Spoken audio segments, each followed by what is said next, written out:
Cattle Industry Convention and NCBA Tradeshow is officially underway here in New Orleans, Louisiana. I'm Lane Nordlund with the Western Ag Network, and we're on the road here as well. And our coverage is brought to you by our friends at Neogen, reminding producers that they are the leader in DNA testing and technology. Check out their product Identity Beef by visiting Neogen online. Joining us here today is CEO of the National Cattlemen's Beef Association, Colin Woodall. And Colin, there's a lot going on this week. We got a trade show, but we also have policy going on. What are a few of the highlights for our friends back home? CattleCon is all about having fun, plain and simple. And that's what we like about this meeting, is because while, yes, we're going to do the business of the association, the biggest thing is getting everybody together with their friends from across the country to drink a little, to eat a little, to have some great entertainment, and to be a part of that trade show, which is 7 acres. So every piece of equipment, every service you can imagine to help your operation is going to be on display here. And of course, we also have some great entertainment coming with Midland and Neil McCoy, and we have Taylor Sheridan, who is going to be our featured speaker. So it's going to be a great opportunity to hear more about his creative process and everything that goes into Yellowstone and all of his other shows. Well, being a guy from Montana, I always get asked, I used to get asked if I was from Texas all the time at an airport, but now I get asked, are you from Montana? I'm like, yeah, I am.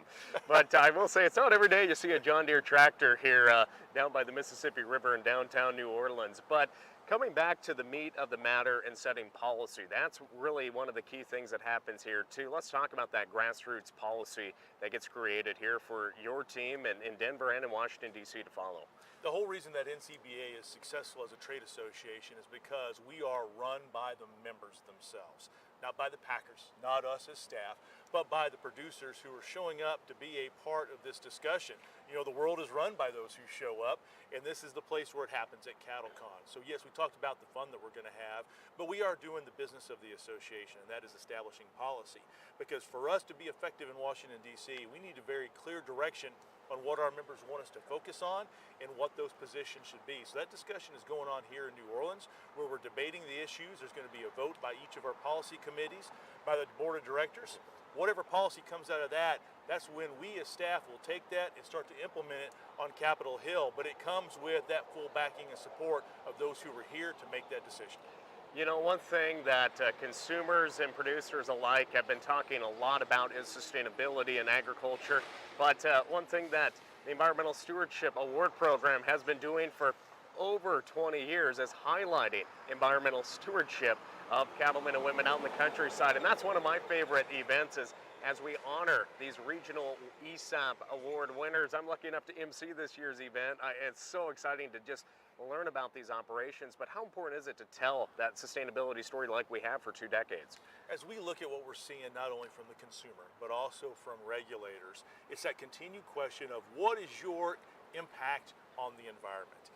And the Environmental Stewardship Award Program allows us to showcase everything that's going on cattle farms and ranches across this country. So as you said, here in New Orleans, we're going to be awarding the 7 regional winners, and each one of them is going to have a different story, because we know that cattle production in New York is different from what it is in Montana.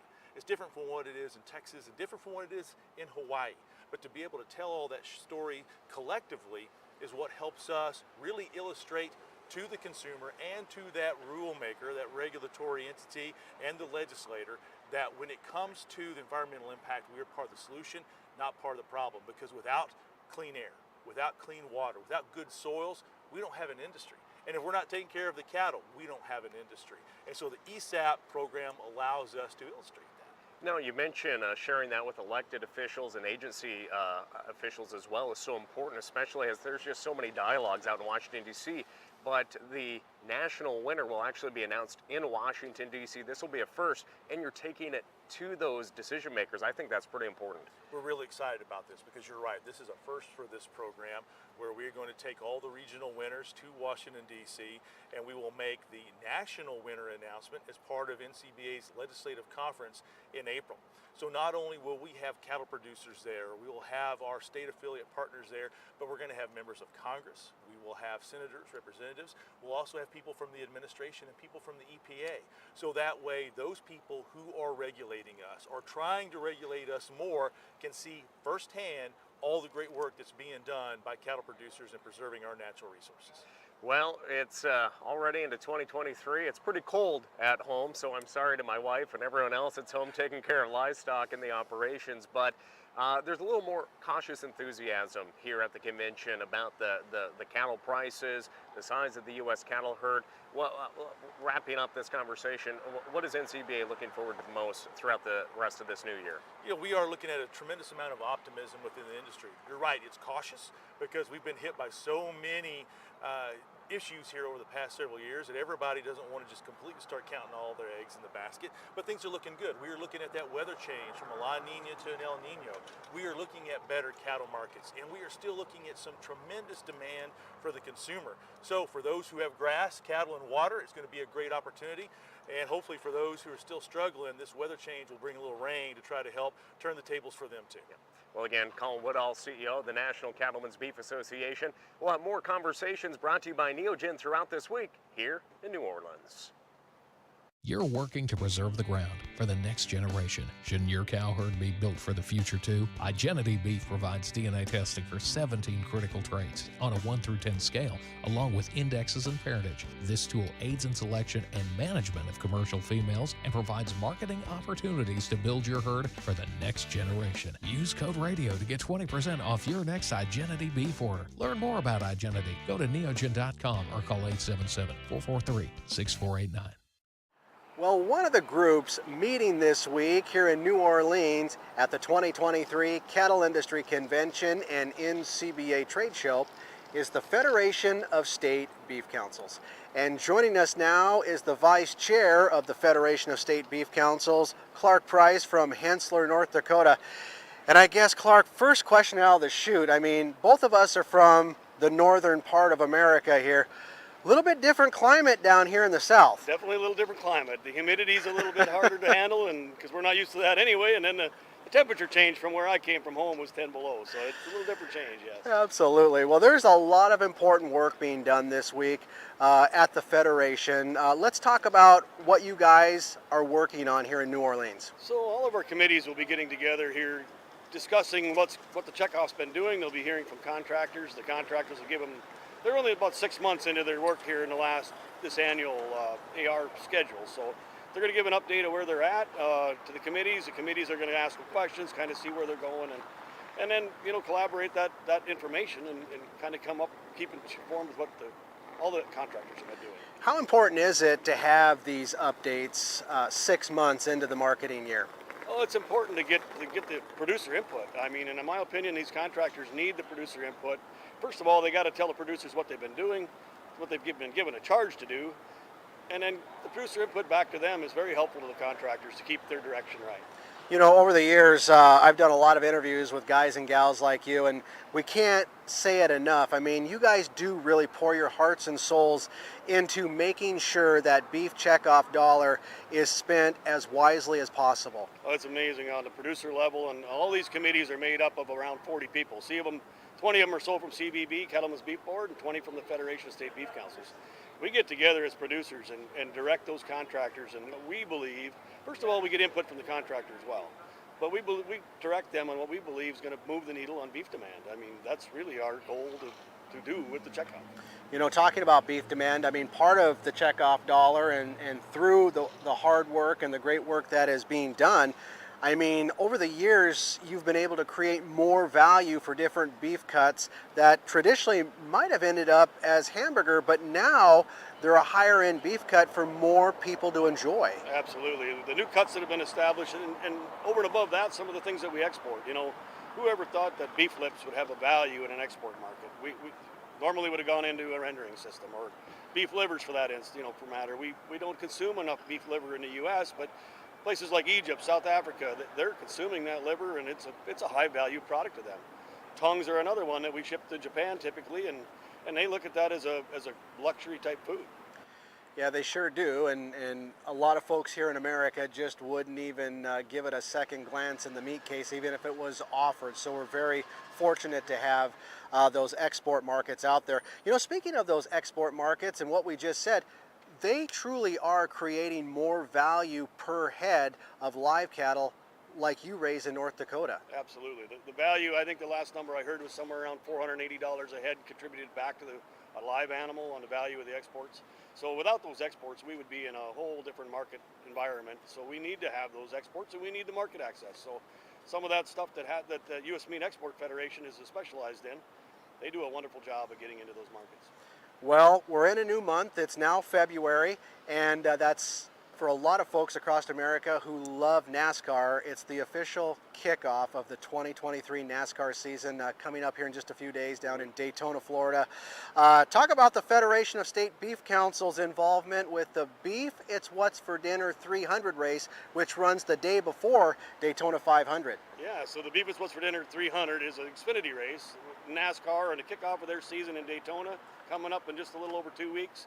It's a really cool event. We're going to have 80 producers on the back of the speedway promoting beef, handing out beef samples, handing out things to get people, consumers that don't know anything about a rancher, giving them some information on what a rancher actually does in the industry and what part they have. It's going to be a wild event. There's a lot of participation from other states that are collaborating together and coming down to help promote beef. You know, we're a couple years into this sponsorship now, Clark. It's truly amazing the positive feedback and the momentum that one NASCAR race has, and the reciprocal value, I guess, and just the spillover support for the beef industry. Yeah, you know, the Beef It's What's for Dinner logo has been out there for, I don't know how long, 30 years probably now. Yeah. And I mean, it used to be a fact where when you started that sentence with beef, somebody else would finish your sentence. It's what's for dinner. We need to get back to that level that when we say beef, it's what's for dinner comes out of another person's mouth. And that's what we're working towards with promotion at the NASCAR race. We want to make that, first and foremost, the first recognition brand of beef.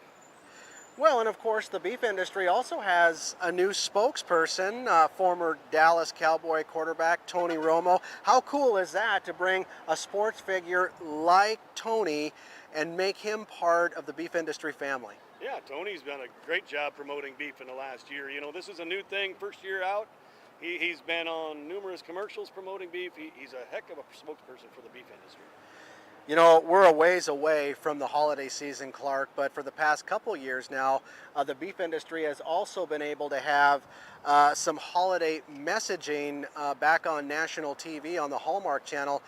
How has that gone, and give us a little bit of feedback. You know, it's been a lot of years since the checkoff has been able to afford any TV time, and now with the Hallmark channel partnership with them, we've gotten that holiday special promotion going on with the Hallmark channel, and we're doing the summer grilling program with different things there, and e-commerce. There's a lot of new things. You know, a lot of people today are buying a lot of their food online. They're ordering it online, having it delivered, or going to pick it up. And the return there for our investment, because it doesn't cost us a lot to do that, to promote that, has been substantial on much we could get returned. Hey, last question. I know there's for both producer, checkoff investors, and consumers, where can they go to find out more information about what their checkoff dollars are going towards? Or if you're a consumer, how we learn more about things like, you know, new beef cuts, or even, you know, how to prepare beef cuts with different recipes. I mean, what are the resources? So the website beefitswhatsfordinner.com is a perfect resource for people like that. If you're looking for a recipe, or if you're looking for a different cut of meat that you've never prepared before, and you want to get an idea how to do that, just go to beefitswhatsfordinner.com. Is it .com, I believe? and then it's all there. Yeah, absolutely. Well, Clark, we appreciate the opportunity to catch up with you here at the Cattle Industry Convention and NCBA Trade Show underway here in New Orleans. Again, Clark Price, the Vice Chair of the Federation of State Beef Councils out of North Dakota. Again, this week we're on the road here in America's Crescent City, where they've transformed New Orleans into Moo Orleans. Get more details online, either by checking out the Western Ag Network's website at westernagnetwork.com, or our social media channels, or catch us on our radio and television airwaves, of course, or you can visit convention.ncba.org.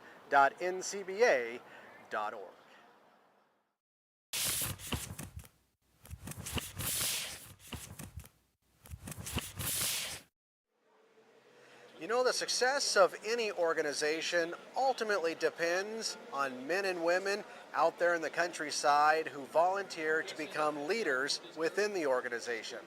And that is true for the National Cattlemen's Beef Association and all of its different committees representing the U.S. beef cattle industry. Now, the new chairman of the NCBA Federal Lands Committee is Jim Hellyer from Lander, Wyoming. And Jim, it's been fun to catch up with you this week here in New Orleans at CattleCon 23, the Cattle Industry Convention and NCBA Trade Show.